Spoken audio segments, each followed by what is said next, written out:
আসসালামু আলাইকুম। আশা করি আপনারা সবাই ভালো আছেন। আপনাদের সুমন ভাইও ভালো আছে। প্রচন্ড ব্যস্ত দিন কাটাচ্ছি, তার মাঝে একটু একটু করে সময় বের করে আপনাদের জন্য ভিডিও তৈরি করি। আজকে আমি একটা সুন্দর ভিডিও নিয়ে আসব। সেটা হলো যে আপনার জাপানের চাকরি বাকরি কিংবা আপনার স্কুলে কেমন ভাবে আসবেন কিংবা অন্য কোনো বিষয় না। আমি আজকে আপনাদের জাপানের কোন জিনিসগুলো আমার পছন্দ। আপনারা জানেন আমি একটা দীর্ঘ সময় জাপানে আছি, 26 বছর। সুতরাং আমি বিভিন্ন দৃষ্টিকোণ থেকে জাপানটাকে দেখে এসেছি এবং আমার চোখে কোন জিনিসগুলো জাপানের ভালো লাগে এবং কোন জিনিসগুলো আপনাদের ভবিষ্যতে মানে আপনারা যখন দীর্ঘদিন জাপানে থাকবেন কাজে লাগবে, সেই বিষয়গুলোই আমি খুব সংক্ষেপে বলার চেষ্টা করব। আমি মোটামুটি 20-22টা পয়েন্ট আজকে এখানে আলোচনার চেষ্টা করব। চলেন ভিডিওটি শুরু করা যাক। প্রথমেই বলে নিই, যে পয়েন্টগুলো আজকে আলোচনা করব এটা নিতান্তই আমার ব্যক্তিগত চুজ করা পয়েন্ট এবং এখানে পার্সন টু পার্সন ভ্যারি করে কম বেশি থাকবে। তারপরেও আমি আমার মতো করে আপনাদের আমার পয়েন্টগুলো বলতে চাই। এই পয়েন্টগুলো আমি কেন বলতেছি, আপনি জাপানে একবার আসলে কিন্তু আর ফেরত যেতে পারবেন না। অনেকেই বলে 2 বছর 4 বছর 5 বছর পরে চলে যাব, এটা হয় না।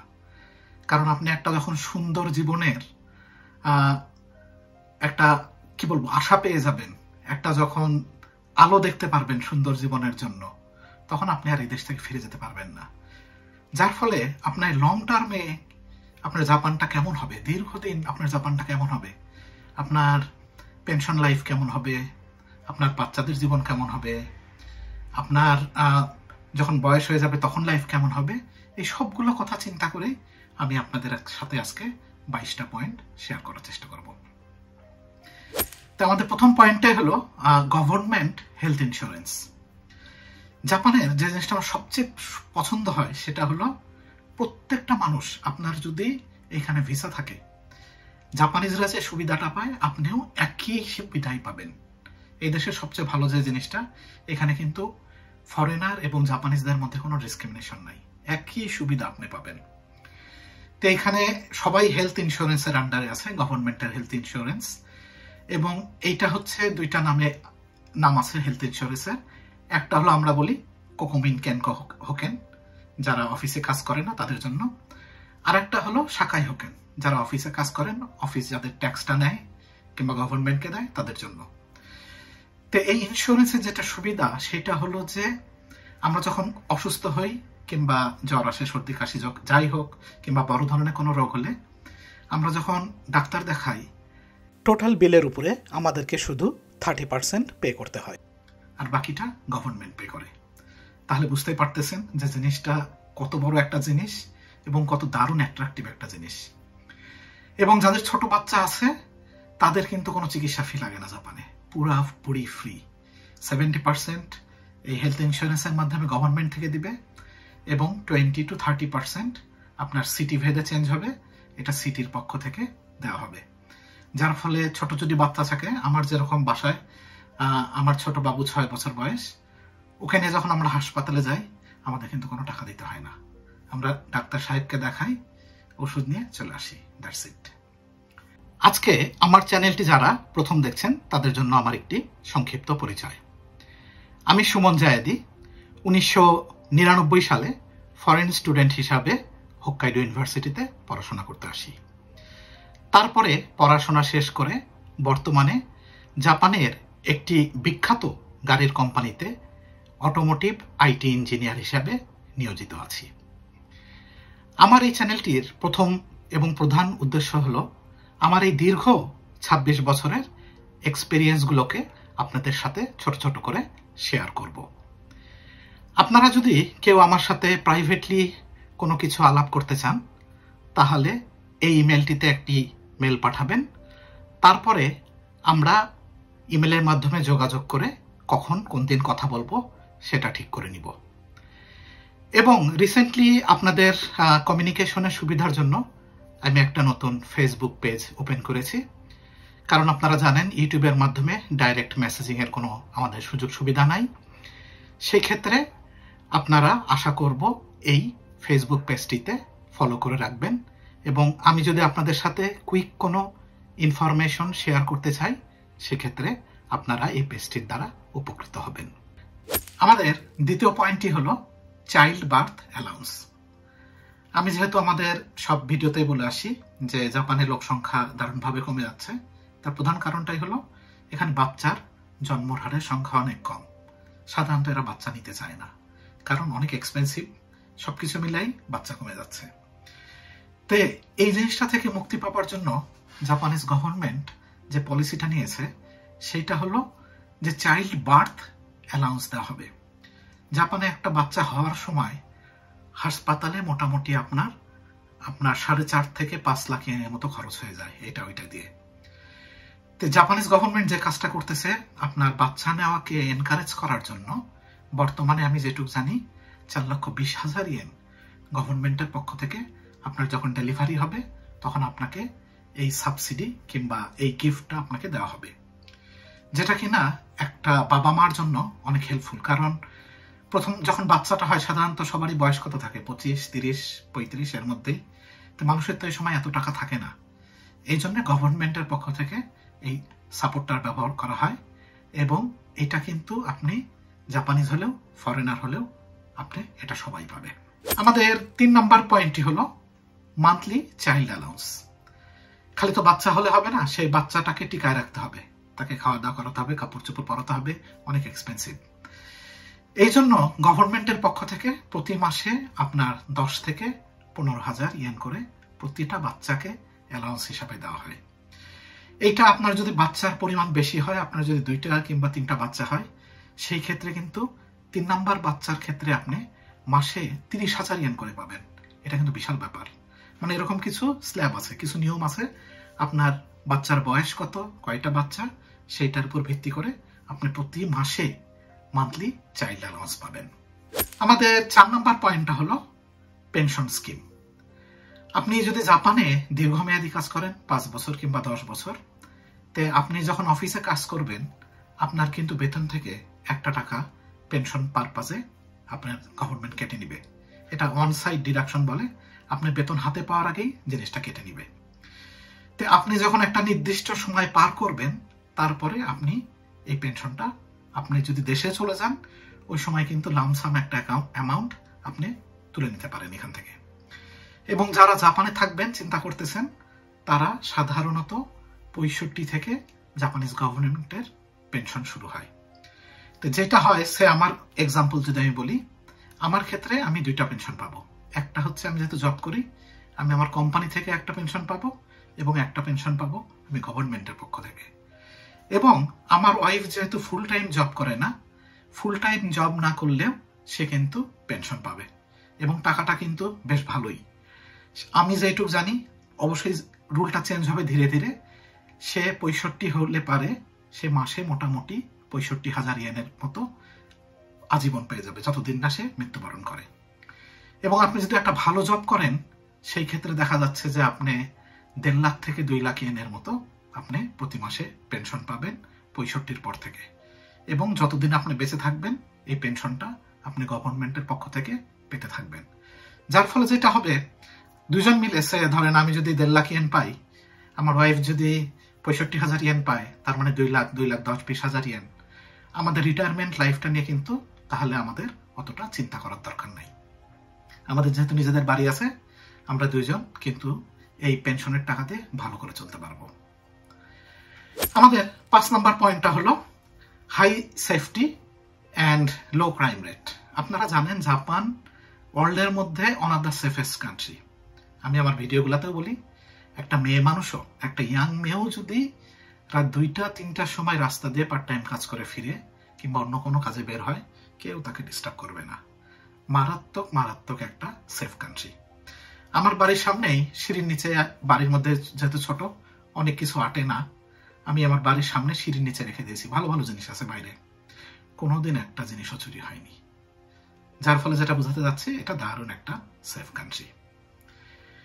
আমাদের 6 নম্বর পয়েন্টটা হলো ক্লিন অ্যান্ড অর্গানাইজড এনভায়রনমেন্ট।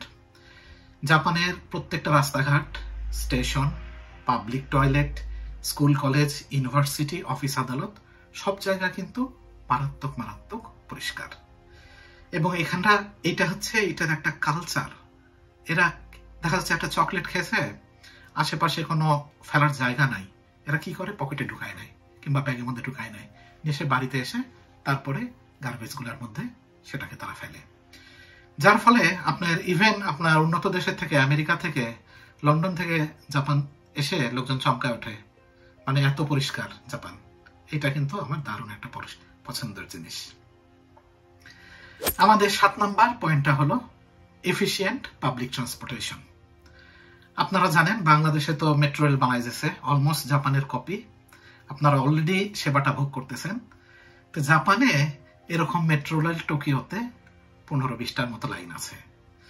তো আমি যেটা বলতে চাচ্ছি, এখানের জাপানের ট্রেন, বাস একেবারে সেকেন্ড ধরে চলে এবং তাদের যে ডিসিপ্লিন, এটা কিন্তু মারাত্মক মারাত্মক সুন্দর। এবং আপনি মোটামুটি সময় ধরে এক জায়গা থেকে আরেক জায়গায় যেতে পারবেন এবং এটা খুবই সুবিধাজনক যাদের পার্সোনাল গাড়ি নাই। এবং টোকিওতে আমি যেটা দেখি বেশিরভাগ লোকেরই পার্সোনাল গাড়ি নাই। কারণটা হচ্ছে যে ওখানে পার্কিং অনেক এক্সপেন্সিভ। দেখা যাচ্ছে যে টোকিওতে একটা গাড়ির পার্কিং ভাড়া নিতে আপনার দেখা যাচ্ছে 30,000 থেকে 50,000, ক্ষেত্র বিশেষ ভালো এরিয়া হলে 60-70,000 ইয়েন পর্যন্ত আপনার পার্কিং ভাড়া যাবে। যার ফলে টোকিওর লোকজন কিন্তু বেশি গাড়ি ইউজ করতে চায় না, কারণ আপনার পাবলিক ট্রান্সপোর্টেশন সিস্টেমটা এতটাই এফিশিয়েন্ট, যার ফলে আপনার টোকিওর আশেপাশে থাকলে কিন্তু, বড় সিটির আশেপাশে থাকলে আপনার নিজের গাড়ি না হলেও আপনি চলতে পারবেন। আমাদের 8 নাম্বার পয়েন্টটা হলো stable and good salary with overtime.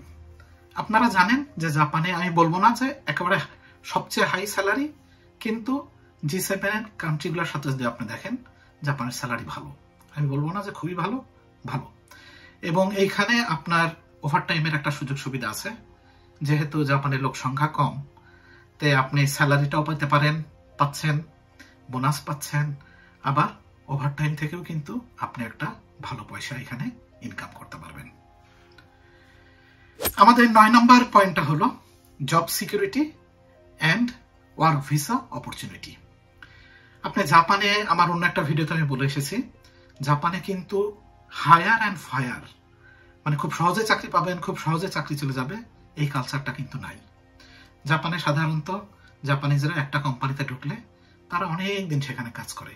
অনেক কর্মীকে দেখা যায় তারা যে কোম্পানিতে জয়েন করেছিল সেই কোম্পানিতেই তারা রিটায়ার করে। এবং এখানে ফরেনারদের জন্য আপনার বিভিন্ন ধরনের ভিসার আয়োজন আছে, SSW, engineering visa, international job service visa, তারপরে স্টুডেন্টদেরকে উৎসাহিত করার জন্য স্টুডেন্ট ভিসা। যার ফলে আপনি কিন্তু এইখানে ভালো করে যদি পড়াশোনা করেন কিংবা ভালো করে জব করেন, ঠিক মতো ট্যাক্স দেন, তাহলে কিন্তু আপনার লাইফটা আপনি ভবিষ্যতের জন্য তৈরি করতে পারবেন। আমাদের 10 নম্বর পয়েন্টটি হলো রেসপেক্টফুল অ্যান্ড ডিসিপ্লিনড সোসাইটি। জাপানে আমার যেটা সবচেয়ে পছন্দ হয়, আপনি সবাইকে খুব রেসপেক্ট করে, কাউকে ছোট চোখে দেখা হয় না, সব কাজ এখানে ভালো। এখানে একজন কাঠুরিয়ার কাজকেও সম্মান করা হয়, ইউনিভার্সিটির প্রফেসরকেও সম্মান করা হয়, একটা পুলিশকে, একটা নার্সকে, যে যার পেশায় আছে সবাইকে সম্মান করা হয়। এবং এখানে যেহেতু সময় নিষ্ঠা যেটা বলে এবং দায়িত্ববোধ, এই পার্চুয়ালিটি জিনিসটা কিন্তু এখানে দৈনন্দিন জীবনে আমার দারুণ একটা পছন্দের জিনিস। আমাদের 11 নম্বর পয়েন্টটা হলো অ্যাডভান্স টেকনোলজি অ্যান্ড ইনোভেশন। আপনারা জানেন, আমার বলারই দরকার নাই, জাপান হচ্ছে প্রযুক্তির একটা দেশ। এখানে অটোমেশন, রোবট, স্মার্ট টয়লেট থেকে শুরু করে কি নাই, এই দেশটা হচ্ছে গাড়ি এবং ইলেকট্রনিক্সের দেশ।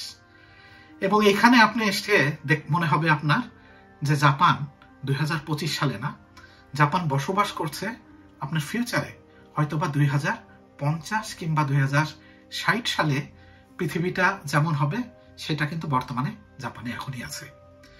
তো এখানে আমি যেটা বলতে চাচ্ছি যে এখানে আপনি যখন থাকবেন, এই অ্যাডভান্স টেকনোলজি এবং ইনোভেশন প্রত্যেকটা ক্ষেত্রে কিন্তু আপনার লাইফটাকে আনন্দময় এবং অনেক কনভিনিয়েন্ট করে তুলবে। আমাদের 12 নম্বর পয়েন্টটা হলো সাপোর্ট ফর ফরেন ওয়ার্কার্স।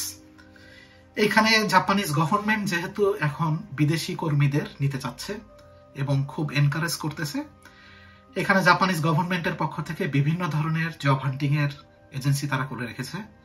ভাষা শিখাচ্ছে ফ্রিতে, তারপরে আপনার ইন্টার্নশিপের আপনার জন্য সহযোগিতা করতেছে।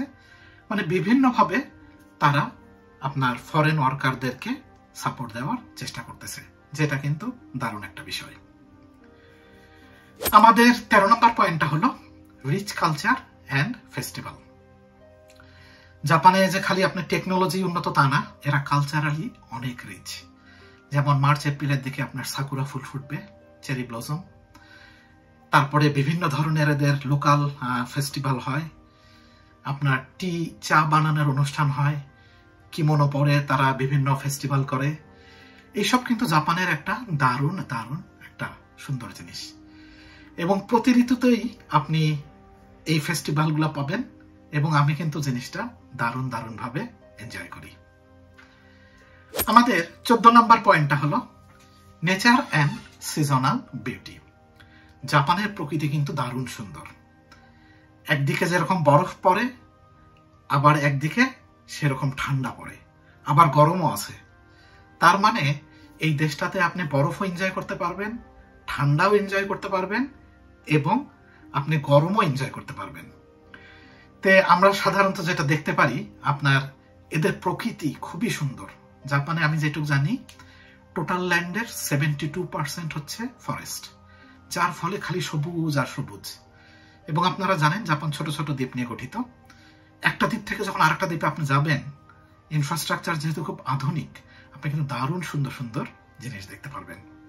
স্পেশালি আমি যেটা খুব এনজয় করি সেটা হলো বসন্তে সাকুরা, শরতে লাল পাতা, পাহাড় একেবারে লাল হয়ে যায়, এবং এদের কিছু অনসেন আছে, আমরা যেটাকে হট স্প্রিং বলে থাকি।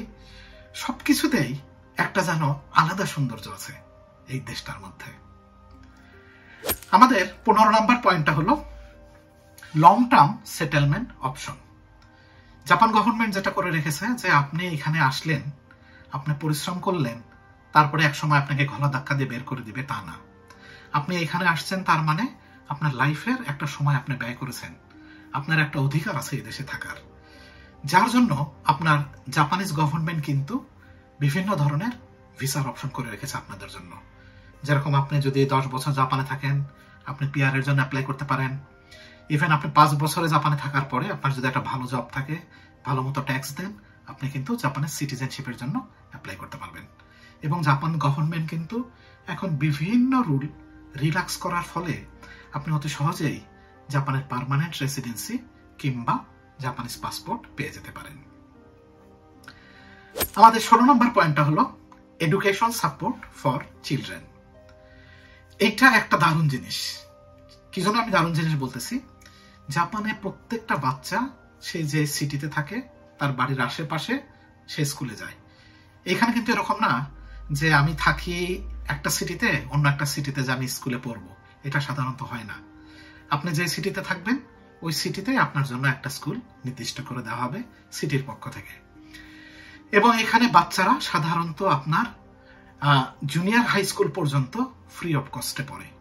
সামান্য কিছু কস্ট আছে, হয়তো বা কোনো স্কুলে আপনার সিটি ভেদে আপনার হয়তো লাঞ্চের কিছুটা পয়সা নিতে পারে, 4-5 হাজার ইয়েন, কিংবা হয়তো মিল্কের একটু দাম নিতে পারে, যেটা খুব সামান্য।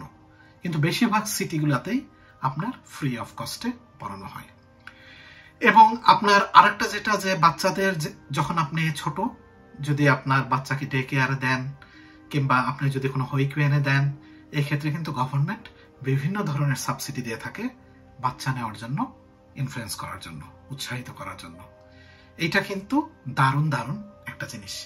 এবং রিসেন্টলি যেটা করছে, আপনার যদি বাচ্চার সংখ্যা বেশি হয় কিংবা আপনার যদি ইনকাম কম হয়, তাহলে হাই স্কুল এবং ইউনিভার্সিটি পর্যন্ত কিছু কিছু ক্ষেত্রে আপনাকে, সে ধরেন আপনার ইউনিভার্সিটিতে 100 টাকা খরচ হবে প্রতি বছরে, সেই ক্ষেত্রে হয়তো জাপানিজ গভর্নমেন্ট 60 কিংবা 70 টাকা দিবে।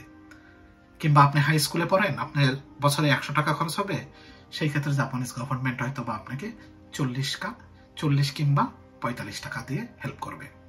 এই জিনিসটা আমার জাপানে খুবই পছন্দ। তার মানে আপনার যদি ইনকামটা একটু কমও হয়, আপনি কিন্তু গভর্নমেন্টের এই বিভিন্ন সাপোর্টগুলোর দ্বারা আপনার বাচ্চাদেরকে আপনি অনায়াসে বড় করতে পারবেন। আমাদের 17 নম্বর পয়েন্টটা হলো access to the world class infrastructure. জাপানের রাস্তাঘাট, হাসপাতাল, অফিস আদালত সবকিছুতেই যেন আধুনিক প্রযুক্তির একটা ছাপ। এখানে ট্রেনের কথা তো বলতেই হবে না, ট্রেনগুলো ইন্টারসিটি যেগুলা ট্রেন আমি যেটা বলি মাঝে মাঝেই, এক সিটি থেকে আরেক সিটি যাবেন 300-320 কিলোমিটার পার আওয়ারে চলে। সে আমি বলি আমার এখান থেকে নাগোয়া সিটিটা আমার বাসার এখান থেকে প্রায় 300 কিলোমিটার, তো আমরা ট্রেনে করে যাই 1 ঘন্টা 10 মিনিটে, এবং ট্রেন কিন্তু চলে সেকেন্ডে সেকেন্ডে। তো এটাই এখানে আমি যেটা বলতে চাচ্ছি যে আপনি এই দেশে থাকলে আপনি এদের যে latest infrastructure, state of the art technology, এগুলো কিন্তু আপনি দারুণভাবে আপনার লাইফে এনজয় করতে পারবেন। আমাদের 18 নম্বর পয়েন্টটা হলো clean and safe tap water everywhere. জাপানের পানি কিন্তু ভাই দারুণ স্বাদ, আমরা এটাকে ঐশী বলি, আমার মুখ দিয়ে ঐশী বের হয়ে যাচ্ছিল। জাপানের পানি কিন্তু খুবই স্বাদ, এতটা ক্লিন এবং এতটা ফিল্টার করা। আমি জাস্ট একটা উদাহরণ দেই, আপনি যদি পানিটাকে 2 ঘন্টাতেও আপনি গ্যাসে করে আপনি সিদ্ধ করেন, আমাদের দেশে কি হয় নিচে সাদা মতো পড়ে যায় না, এখানে আপনি কিন্তু ওটা পাবেন না। এখানে পানি ফুটালে আপনি কিচ্ছু পাবেন না, পানি পানির মতোই, ঠিক আছে? তো আমি যেটা বলতে চাচ্ছি যে আপনি খালি বাসাতেই না, আপনি বাইরেও যে যদি কোথাও কোনো মাঠে পার্কে যে ট্যাপগুলা লাগানো আছে, এই পানি ট্যাপগুলো ড্রিঙ্কেবল, আপনি যে কোনো জায়গা থেকে ট্যাপের পানি খেতে পারবেন। এবং জাপানে আরেকটা জিনিস আমার খুব পছন্দ, চাউল। চাউল কিন্তু ভাই জাপানের মারাত্মক স্বাদ। আপনি যদি একবারই চাউল খেয়েছেন, আপনার অন্য চাউল আর গলা দিয়ে ঢুকবে না। তা আমাকে জাপানে অনেকে যখন জিজ্ঞেস করে জাপানে তোমার সবচেয়ে বেশি পছন্দ কি, আমি বলি চাউল আর পানি। টেকনোলজি এগুলো তো আছেই, কিন্তু আমার কাছে এই 2টা জিনিস খুবই বেশি পছন্দ। আমাদের 19 নম্বর পয়েন্টটা হলো কনভিনিয়েন্স স্টোর। আপনারা জানেন জাপানে কনভিনিয়েন্স স্টোর যেমন 7-Eleven, ফ্যামিলি মার্ট, এই দোকানগুলো কিন্তু আপনার 24 ঘন্টা খোলা। তার মানে আপনি যদি একটা ব্যস্ত মানুষ হন, হঠাৎ করে যদি আপনার রাতে কিছু কেনাকাটার দরকার হয়, আপনি কিন্তু যে কোনো সময় কনভিনিয়েন্স স্টোরে যে আপনার প্রয়োজনীয় জিনিসগুলো কিনে নিতে পারবেন। যেহেতু 24 ঘন্টা খোলা, কস্ট একটু বেশি পড়বে, একটু দামটা বেশি পড়বে, কারণ রাতের স্টাফদের বেতন বেশি, ঘর ভাড়া অনেক কিছুই তো আছে, ঠিক না? কিন্তু এটা কিন্তু দারুণ একটা আপনার কি বলবো যে কমফোর্টেবল একটা জিনিস। আমরা জাপানে যে বলি বেনরি, বেনরি মানে হচ্ছে it's very convenient. You can feel that when you come to Japan. আমি রিয়েলি এটা খুব ফিল করি। আমাদের 20 নম্বর পয়েন্টটা হলো merit based immigration and visa pathway. এখানে আপনি যদি আপনার যদি অনেক হাই এডুকেশন লেভেল থাকে, সে আপনার ইন্টারন্যাশনাল জার্নালে খুব ভালো ভালো জায়গায় আপনার পেপার আছে, কিংবা আপনি কিছু ইনোভেশন করেছেন যেটা ওয়ার্ল্ডকে খুব হেল্প করছে, এই ক্ষেত্রে কিন্তু আপনি মেরিট বেসড যে ইমিগ্রেশন ভিসাগুলো আছে এগুলাতে অ্যাপ্লাই করে অতি সহজে আপনি এখানে পিআর কিংবা পাসপোর্ট পেয়ে যেতে পারেন। আমাদের 21 নম্বর পয়েন্টটা হলো no corruption in daily life. এইটা একটা দারুণ জিনিস। আপনি যেখানে যান আপনাকে ঘুষ দিতে হবে না, আপনাকে স্যার বলতে হবে না, কিংবা একটা লোককে বাইরে নিয়ে যা বলতে হবে না যে এটা করতে হলে কত টাকা লাগবে। এদের যে প্রসেসটা আছে, এদের যে রুল আছে, আপনি সেই রুলের আন্ডারে আপনি খুব কম সময়ের মধ্যে কাজ শেষ করে আসতে পারবেন। যেরকম আমি যখন সিটি অফিসে যাই, কোনো ধরেন আমার একটা সার্টিফিকেট দরকার, almost 10 to 15 minutes I can get it. মানে ওদের যেটুক টাইম দরকার, যেটুক লাগবে, শুধুমাত্র এইটুকুই। তো এইখানে যেটা বলতে চাচ্ছি যে এখানে যেহেতু ডেইলি লাইফে এই করাপশন গুলো নাই, লাইফ কিন্তু ভেরি কনভিনিয়েন্ট এইখানে। আমাদের 22 নাম্বার এবং শেষ পয়েন্টটা সেটা হলো একটু বলি। আপনারা জানেন যে আগে জাপানে ওয়ার্ক লাইফ ব্যালেন্সটা খুবই খারাপ ছিল, এখনো ভালো না, স্টিল ভালো না। কারণ এখানে আমি আমার প্রত্যেকটা ভিডিওতে বলেছি লোক সংখ্যা কম, এরা কাজ পাগল, প্রচন্ড কাজ করে এরা। কিন্তু রিসেন্টলি গভর্নমেন্ট যেটা আপনার হেল্প করা শুরু করেছে সেটা হলো যে এই বাচ্চা যেহেতু কমে যাচ্ছে, ওয়ার্ক লাইফ ব্যালেন্স যদি ঠিক না করেন বাচ্চার সংখ্যা বাড়বে না। তাহলে জাপানে থাকবে কে? এত সুন্দর চকচকা দেশে যদি লোকই না থাকে, তাহলে কে হবে প্রধানমন্ত্রী, কে স্কুলে যাবে? তো এইটার জন্য কিন্তু গভর্নমেন্ট এদের ফ্যামিলি লাইফটাকে ঠিক করতে চাচ্ছে অ্যাট ফার্স্ট। কারণ ফ্যামিলি লাইফ যদি ঠিক না হয় তাহলে কেউ বাচ্চা নিবে না, আর বাচ্চা না নিলে দেশটার ভবিষ্যৎ শেষ। একটা দেশ কিন্তু টিকে থাকে তার বাচ্চার উপরে। তার বাচ্চারা কতটা স্টেবল, কতটা স্মার্ট, কতটা রিলায়েবল, তার উপরে কিন্তু সে দেশটা নির্ভর করে। তো এইখানে আমি যেটা দেখতে পারতেছি, গভর্নমেন্ট এখন বিভিন্ন ধরনের অ্যাকশন প্ল্যান যাচ্ছে ওয়ার্ক লাইফ ব্যালেন্স ঠিক করার জন্য। যেমন আপনি যদি একটা অফিসে কাজ করেন, আপনি নিম্নে 10 দিন ছুটি নিতে হবে বছরে, কিংবা আপনি আপনার অফিসে আপনি এত ঘন্টার বেশি ওভারটাইম করতে পারবেন না। বিভিন্ন ধরনের রেস্ট্রিকশন দেওয়ার মাধ্যমে জাপানে কিন্তু আমি যেটা দেখি ধীরে ধীরে ওয়ার্ক লাইফ ব্যালেন্সটা সুন্দর হতে শুরু করেছে। ফাইনালি আমি যেটা বলি, আমার এই ভিডিওটার উদ্দেশ্য হলো আমি খালি আপনাদের জাপান সম্পর্কে কত বেতন পাবেন, কিভাবে আসবেন, কত টাকা সেভ করে দেশে পাঠাতে পারবেন এটা বলবো না। কারণ আমি আগেই বলে আসলাম, আপনি একবার জাপানে আসলে কিন্তু আর ফিরতে পারবেন না লাইফে, আপনি যতই বলেন। আমার উদাহরণ দিয়ে বলি, আমার 2006 সালে বাংলাদেশে চলে যাওয়ার কথা, আর আজকে হচ্ছে 2025, আমি কিন্তু যাইতে পারিনি। কারণ একটা সময় 1.5-2 বছর যাওয়ার পরে আপনি এখানে কমফোর্টেবল হয়ে যাবেন। প্রথম 7-8 মাস, 1 বছর আপনার কষ্ট হবে, তারপরে কিন্তু আপনার আর দেশে ফিরতে ইচ্ছা করবে না। কারণ সবকিছু, everything is very good, clean, very punctual, very realistic thinking, সবকিছু মিলে আপনি আর দেশে ফিরতে পারবেন না। যার ফলে আপনারা যারা জাপান নিয়ে চিন্তা করছেন, জাপান নিয়ে আসতে চাচ্ছেন, তাদের জন্য তো আমি এর আগে একটা ভিডিও দিয়েছি। ওই ভিডিওতে আমি বলেছি যে কাদের জন্য জাপান ভালো হবে না। আপনি যদি কিছু জিনিস মানতে না পারেন তাহলে আইসেন না। ওই জিনিসটা আমি ওই ভিডিওটাতে বলেছি। আর এই ভিডিওটাতে আপনাদের বলার চেষ্টা করলাম যে কি জিনিসগুলা আমার জাপানে ভালো লাগে। এক একজন এক একটা ভালো লাগবে। আমার যে জিনিসগুলো জাপানের ভালো লাগে, বেতন কিংবা অফিস লাইফ বাদ দিয়ে, সেই জিনিসগুলো আপনাদের বোঝানোর চেষ্টা করলাম। এবং আরেকটা যেটা বলি যে এখানে যে আমরা পেনশন পাবো, আমাদের কিন্তু ভবিষ্যৎ নিয়ে টাকা সেভ করতেই হবে, এত টাকা থাকতে হবে, অতটা চিন্তা নাই। আপনি যদি আসার পরে একটা সময়ের পরে বাড়িটা কিনে ফেলতে পারেন, তাহলে আপনাকে বাড়ি ভাড়াটা দিতে হইল না। তারপরে আপনি গভর্নমেন্টের 65 পরে গভর্নমেন্টের যে পেনশন পাবেন তা দিয়ে অনায়াসে আপনার লাইফটা লিড করতে পারবেন। এবং আপনি 70-এর দিকে যাওয়ার পরে, আপনার বয়স যখন 70-এর মতো হবে, আস্তে আস্তে কিন্তু আপনার বাস ট্রেনের ভাড়া পর্যন্ত কিছু সিটিতে মাফ করে দেবে। আপনি ট্রেনে বিনা পয়সায় উঠতে পারবেন, বাসে বিনা পয়সায় উঠতে পারবেন, হাসপাতালে তো ফ্রি। তার মানে অনেক ধরনের সুযোগ সুবিধা এই দেশটাতে আছে। আজকে আর ভিডিওটা বড় করব না, আমার ভিডিওগুলো সাধারণত বড় হয়ে যায়। আমি যেহেতু আপনাদের খুব ভালো করে বোঝাতে চেষ্টা করি, ওই জন্য আমি তাড়াহুড়া করার চেষ্টা করি না। একটু বড় হলেও আমি জানি আপনাদের জন্য এটা কঠিন, তারপরেও আপনার যতটুকু দরকার আপনি দেখবেন। তা আশা করি আজকের ভিডিওটা ভালো লাগবে। আপনারা খুব ভালো থাকবেন, সবসময় সুস্থ থাকার চেষ্টা করবেন, এবং সবসময় আপনার যে জিনিসটা ভালো লাগে সেটাই করবেন। আপনার মন থেকে যেটা চায়, বড়দের সম্মান করবেন, গরিবদের হেল্প করার চেষ্টা করবেন। Have a nice day. Thank you.